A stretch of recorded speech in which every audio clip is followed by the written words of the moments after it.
I sold my son's prized collection to teach him a lesson. Turns out he was innocent, and I was just the fool who destroyed something precious for no reason.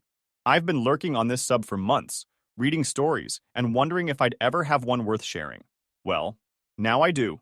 This happened about 2 years ago, but I still get a sense of satisfaction thinking about it every time I see certain types of expensive cars broken down on the side of the road. Fair warning, this story gets really heavy and dark before it gets satisfying, dealing with some serious mental health issues, so please be prepared for that. I'm a 44-year-old divorced dad, running an automotive in one of those small Midwest towns where everyone knows your business and the high school football team makes front-page news. Population 8,500 on a good day, the kind of place where a new chain restaurant opening is town gossip for months. Ex-Army mechanic here. 2 tours overseas, fixing everything from Humvees to massive transport trucks. The Army taught me discipline and how to fix anything with wheels and an engine. Came back in 2010, worked for other shops for 8 years, saved every penny to open my own place. The shop isn't fancy. 2 bays, a waiting area with coffee that's always too strong, and an office barely big enough for a desk. But it's mine. Paid for with honest work and no debt except the building mortgage. The smell of motor oil and satisfaction of diagnosing tricky problems. This is my sanctuary. My ex-wife Sarah left 5 years ago for some corporate executive with a Tesla and big city dreams in Chicago. Messy divorce. She got her downtown apartment and wine nights discussing quarterly projections. I got the mortgage, bills, and our son Ethan. Honestly, best deal I ever made. Ethan's 17 now, a quiet kid who marches to his own beat. Never into sports like I'd hoped. Instead, he's obsessed with retro gaming and collectible figurines from games and anime I can't pronounce.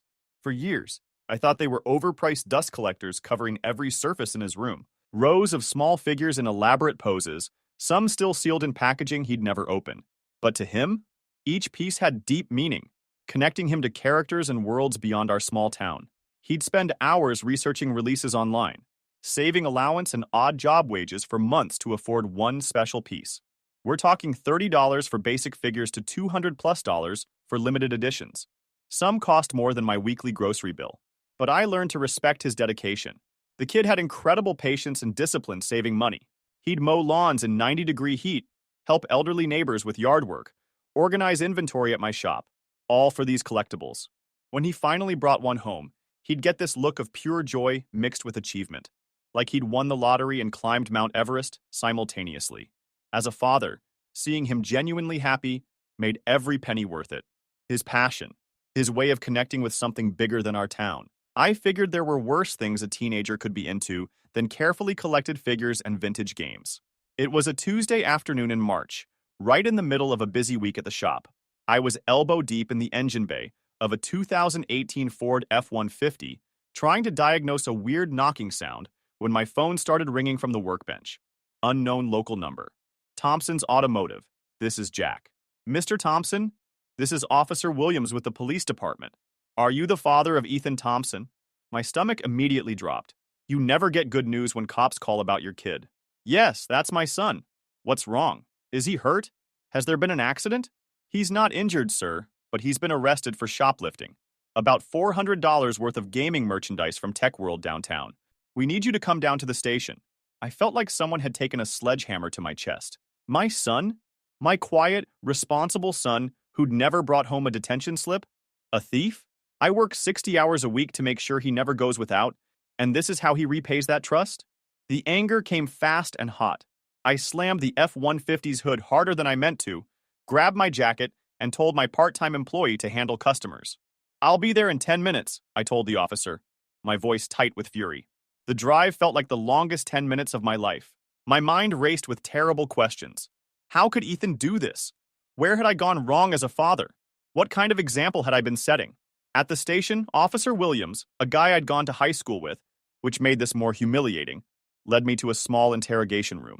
Ethan sat at a metal table wearing his gray hoodie, pale as a ghost, hands shaking. When he saw me, he looked like he wanted to disappear into the floor. I didn't let him speak. The disappointment just poured out like water through a broken dam. Ethan, what the heck were you thinking?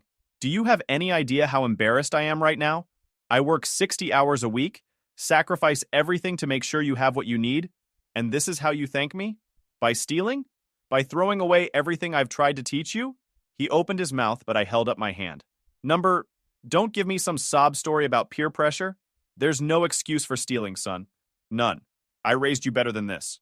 At least I thought I did. Officer Williams cleared his throat and went through the paperwork in that professional, detached cop voice.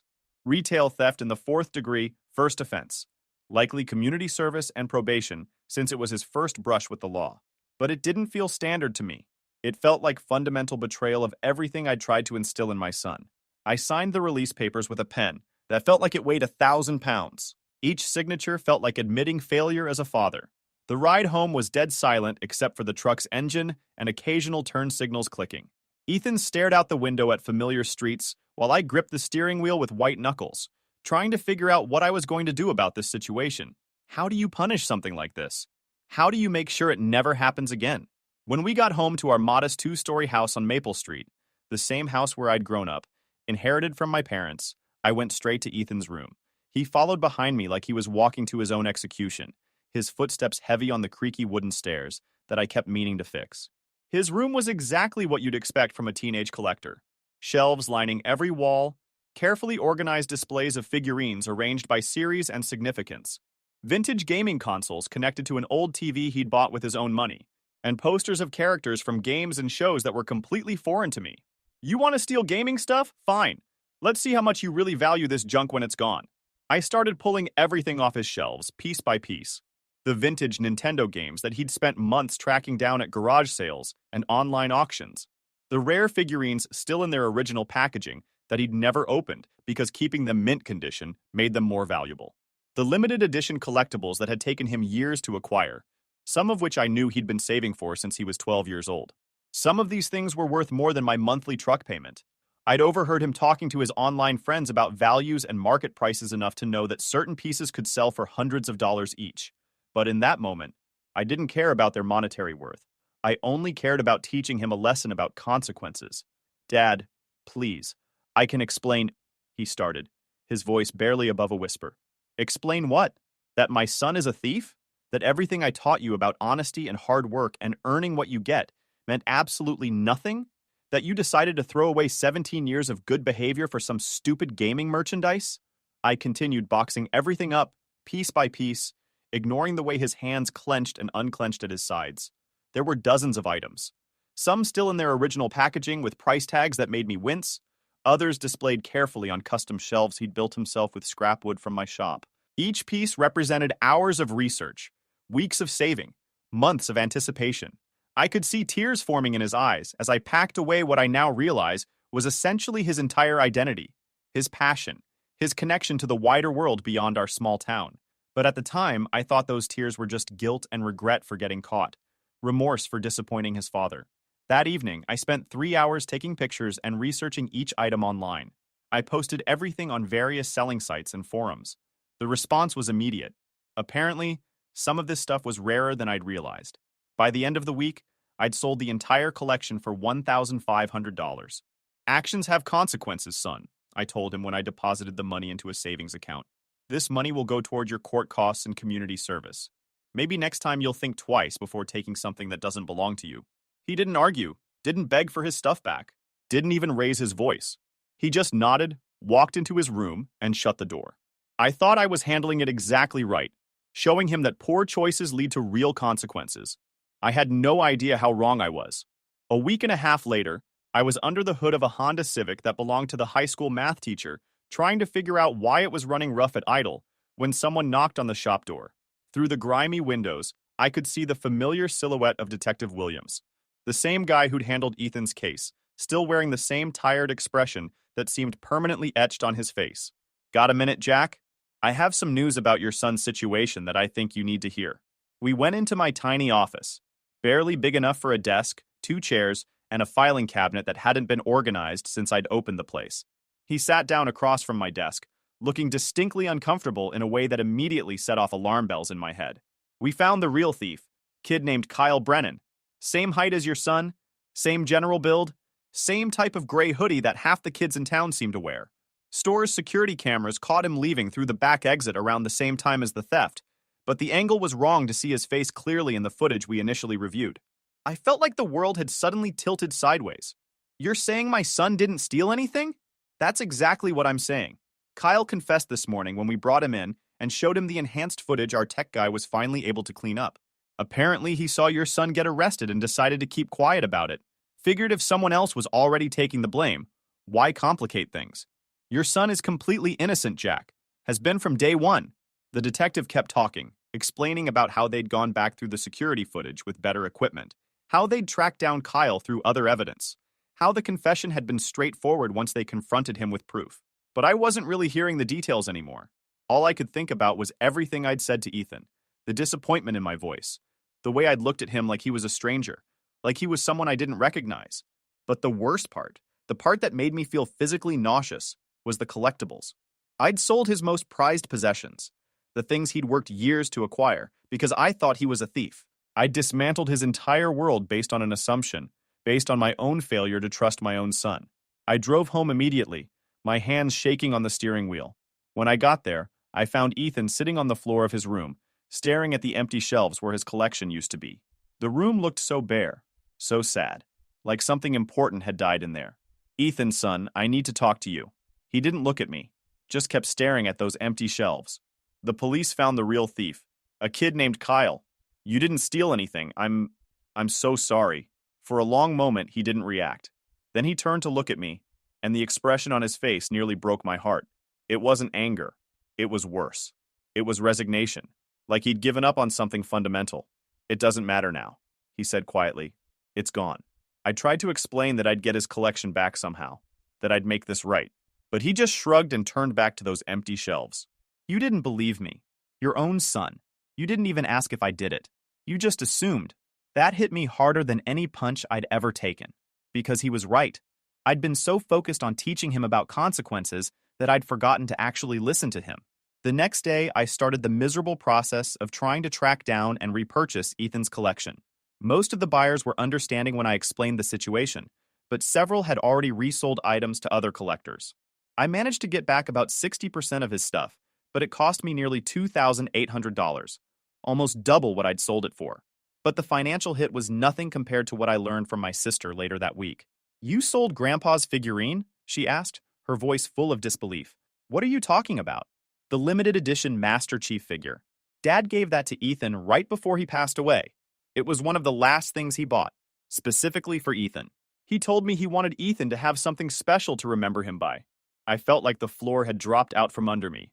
In all my righteous anger, I'd sold the one thing that meant more to Ethan than everything else combined. The last gift from his grandfather, who'd passed away from cancer 2 years earlier.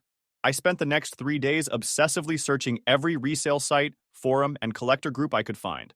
Finally tracked it down to a collector in another state who'd paid $600 for it, 3 times what I'd originally sold it for. I didn't hesitate. I paid his asking price plus overnight shipping. When the package arrived, I found Ethan in his room doing homework. I held out the box with shaking hands. This was Grandpa's, wasn't it? The last thing he gave you? Ethan looked at the box for a long moment, then carefully took it and placed it on his shelf. He didn't say thank you, didn't acknowledge the effort it took to find it, just put it on the shelf and went back to his homework. The distance between us felt like an ocean. Things got worse before they got better. Word had gotten around school about Ethan's arrest, but the news that he'd been cleared didn't spread nearly as fast. Teachers looked at him differently. Students whispered when he walked by. His few friends started keeping their distance. But Kyle? Kyle thought the whole thing was absolutely hilarious. And he wasn't shy about sharing his amusement with anyone who would listen. My sister's daughter Emma goes to the same school as Ethan, and she started telling me stories that made my blood pressure spike to dangerous levels. Kyle was bragging to anyone who'd listen about how some loser took the fall for his theft. He thought it was the funniest thing in the world that I'd punished my own son for something he'd done, and he wasn't keeping it quiet. It's so insane, he'd tell his friends at lunch, according to Emma. This kid's dad literally sold all his stuff because he thought he stole from Tech World. Like thousands of dollars worth of collectibles, just gone. And the kid didn't even fight it. Just let daddy destroy his whole collection. It's like the perfect crime. I got away with it, and some other kid got punished for it. He'd laugh about it in the hallways, make jokes about it during classes, even had the nerve to walk past Ethan in the cafeteria and make comments about sticky fingers, loud enough for other students to hear. The kid thought he was untouchable, protected by his family's money and influence in the community. Meanwhile, Ethan stopped talking to me beyond basic necessities. "Good morning. I'll be late tonight. Can you pass the salt?"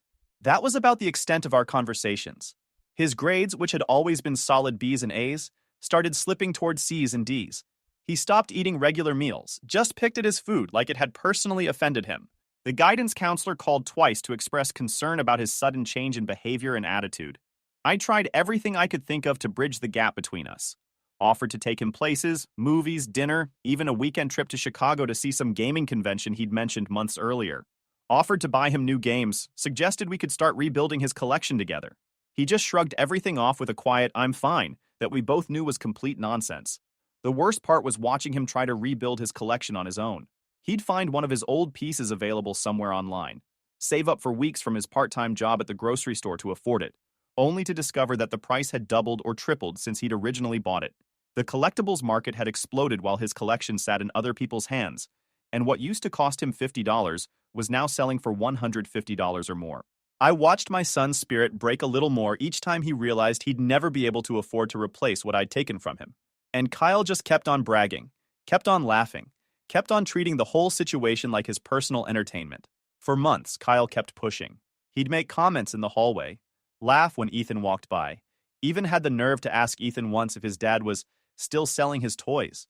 Ethan never responded, never fought back, just took it all with the same quiet resignation he'd shown since the day I sold his collection. Then one day in November, Kyle went too far. Ethan was at his locker between classes when Kyle walked up behind him and smacked him hard in the back of the head, sending his books flying. "Hey, thief!" Kyle said loud enough for everyone to hear. "Maybe Daddy will sell your textbooks next." Something in Ethan just snapped. He spun around and shoved Kyle against the lockers with more force than I'd ever seen from my quiet son. Before Kyle could react, Ethan was throwing punches with years of pent-up frustration and anger behind them. "What's the point of being good if it never matters?" he yelled, hitting Kyle again. "What's the point of telling the truth when nobody believes you anyway?" It took 3 teachers to pull him off. Kyle ended up with a black eye, a split lip, and a bruised ego. Ethan got suspended for a week. When the principal called, I felt proud and horrified at the same time. Proud that my son had finally stood up for himself. Horrified that it had come to this. That night, when Ethan got home from his suspension meeting, he walked into his room and came back out carrying his grandfather's figurine. "Here," he said, holding it out to me. "Save you the trouble next time I get accused of something I didn't do." Then he went to his room and locked the door. 2 weeks later, I got the call that nearly destroyed me. "Mr. Thompson, this is the principal. You need to come to the school immediately. Ethan's been hurt." I broke every speed limit getting there. When I arrived, there was an ambulance in the parking lot, and my heart stopped. The principal met me at the entrance, her face grave. A student found Ethan in the bathroom. He'd hurt himself, cut his wrists with a piece of broken mirror from the bathroom. The student screamed and ran for help. The next few hours were a blur of emergency rooms, doctors, and social workers. Ethan survived. The cuts weren't deep enough to be fatal, and help had arrived quickly. But seeing my son lying in that hospital bed, bandages on his wrists looking so small and broken, it changed something fundamental in me. The doctor pulled me aside while Ethan was sleeping. "He's going to need professional help. This kind of self-harm in teenagers often indicates severe depression, feelings of hopelessness.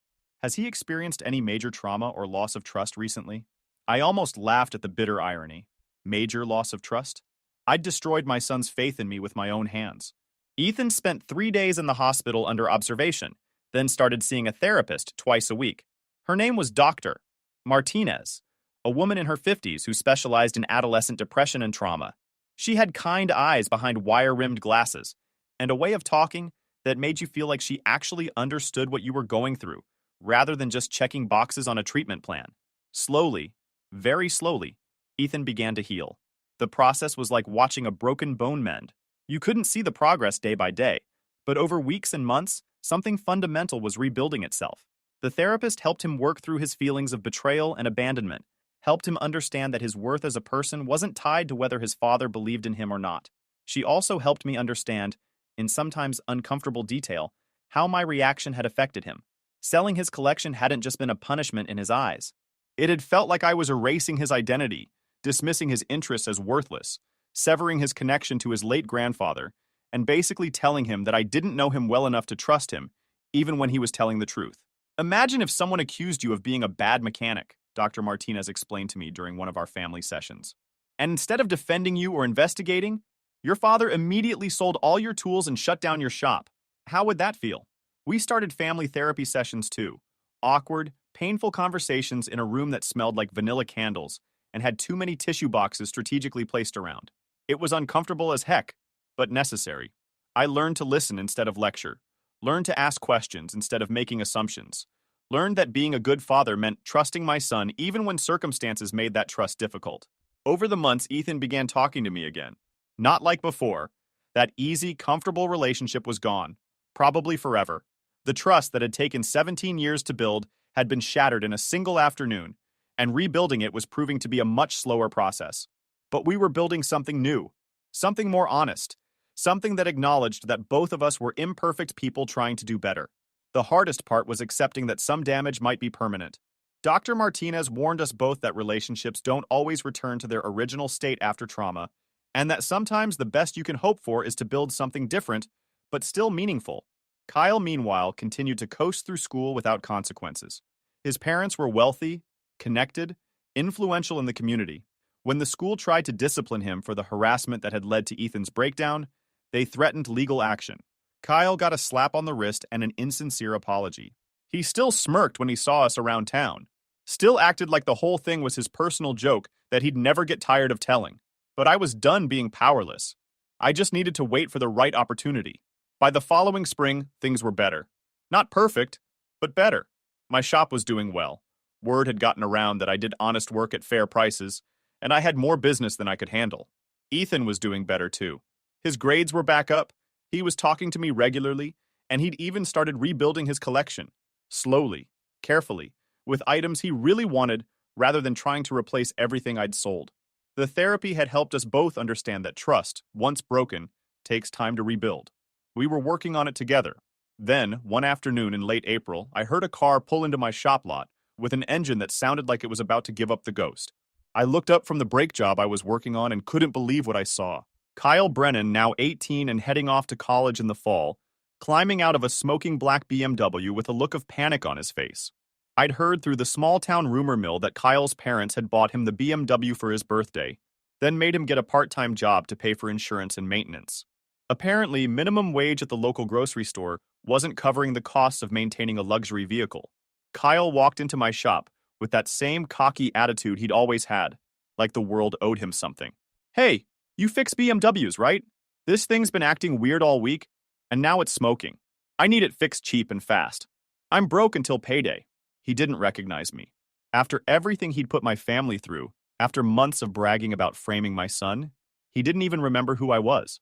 "What seems to be the problem?" I asked, keeping my voice neutral. "Transmission slipping, engine smoking, making weird noises. It's probably just low on fluid or something simple, right? I can't afford anything major." I popped the hood and took a look. The car was actually in worse shape than he realized. Multiple problems, probably $3,000 worth of work needed, but Kyle didn't need to know that yet. I'll need to keep it for a couple weeks to properly diagnose everything. These European cars can be tricky. 2 weeks? Dude, I need my car. Can't you just top off whatever's low and get it running? I could do a quick patch job, but it'll just break down again in a few days. You want it done right or done fast? Kyle thought about it, clearly weighing his options. Finally, his need for cheap work won out over his impatience. "Fine, 2 weeks. But keep it under $500, okay? I'm not made of money." I almost laughed at that. The kid whose parents bought him a $60,000 car was complaining about money. "I'll take good care of it," I promised. For the next 2 weeks, I had Kyle's BMW in my shop, and I did exactly what I'd promised. I took very, very good care of it. See, here's the thing about European luxury cars that most people don't understand. They're precision machines that require precision maintenance. Everything has to be exactly right. The right fluids, the right torque specifications, the right procedures. Cut corners, and these cars will punish you in expensive ways. I replaced all the fluids with the cheapest, lowest grade alternatives I could find. Instead of the synthetic European blend that BMW specifies for optimal performance, I used conventional oil that was technically compatible, but would cause increased wear over time. I swapped out the premium coolant, the stuff that costs $25 a gallon, for basic green coolant that would slowly corrode the aluminum components in his cooling system. The brake fluid got replaced with DOT3 instead of the DOT4 that European cars require. Technically compatible, but it has a lower boiling point and will degrade the rubber seals in his brake system over time. The transmission fluid got swapped for a generic equivalent that lacked the specific additives BMW engineers had designed for that particular transmission. But here's where my army training really came in handy.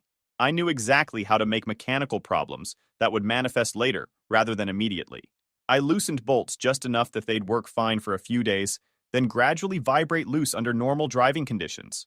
Nothing dangerous, I'm not a monster, but enough to cause expensive problems down the road.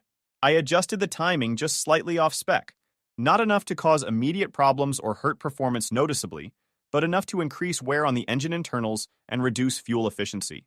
I tweaked the idle mixture just enough to make the engine run slightly rich, which would foul the expensive oxygen sensors over time. The beautiful part was that every single modification I made was technically within acceptable parameters. If anyone had inspected my work immediately after I finished, they wouldn't have found anything obviously wrong.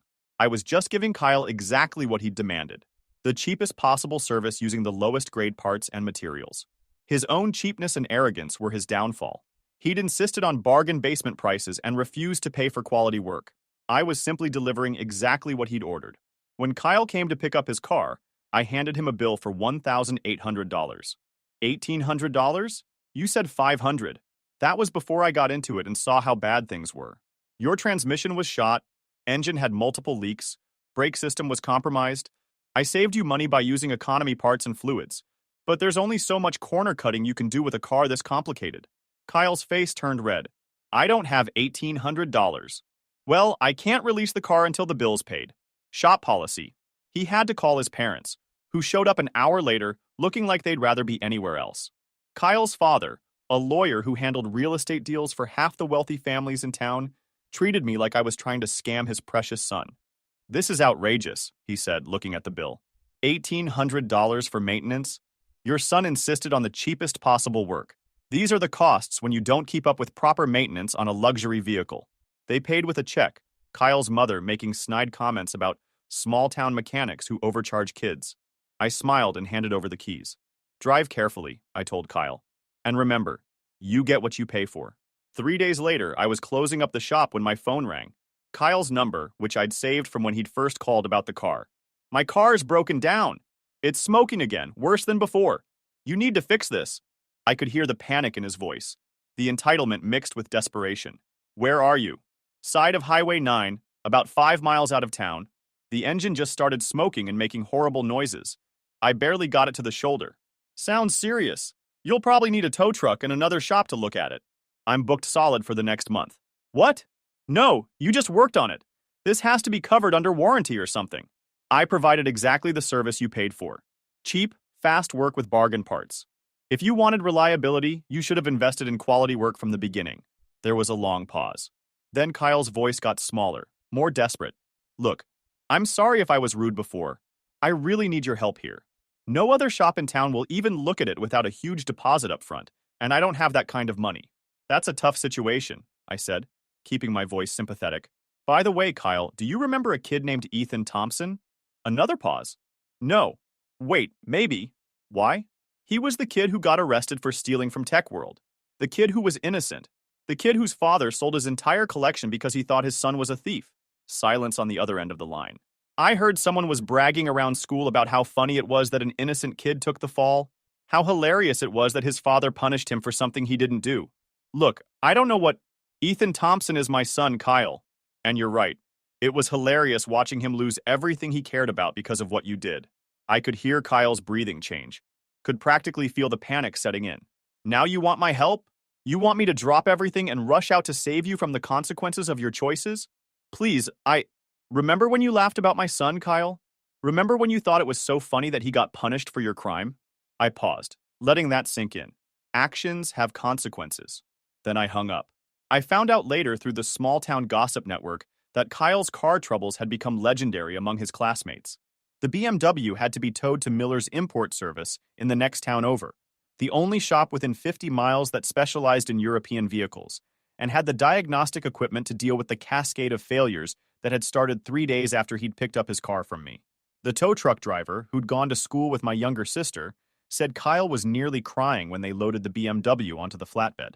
The engine had seized completely due to the inadequate oil lubrication, the transmission was making grinding noises that sounded like metal eating metal, and the brake system had started leaking fluid onto the driveway of Kyle's parents' house.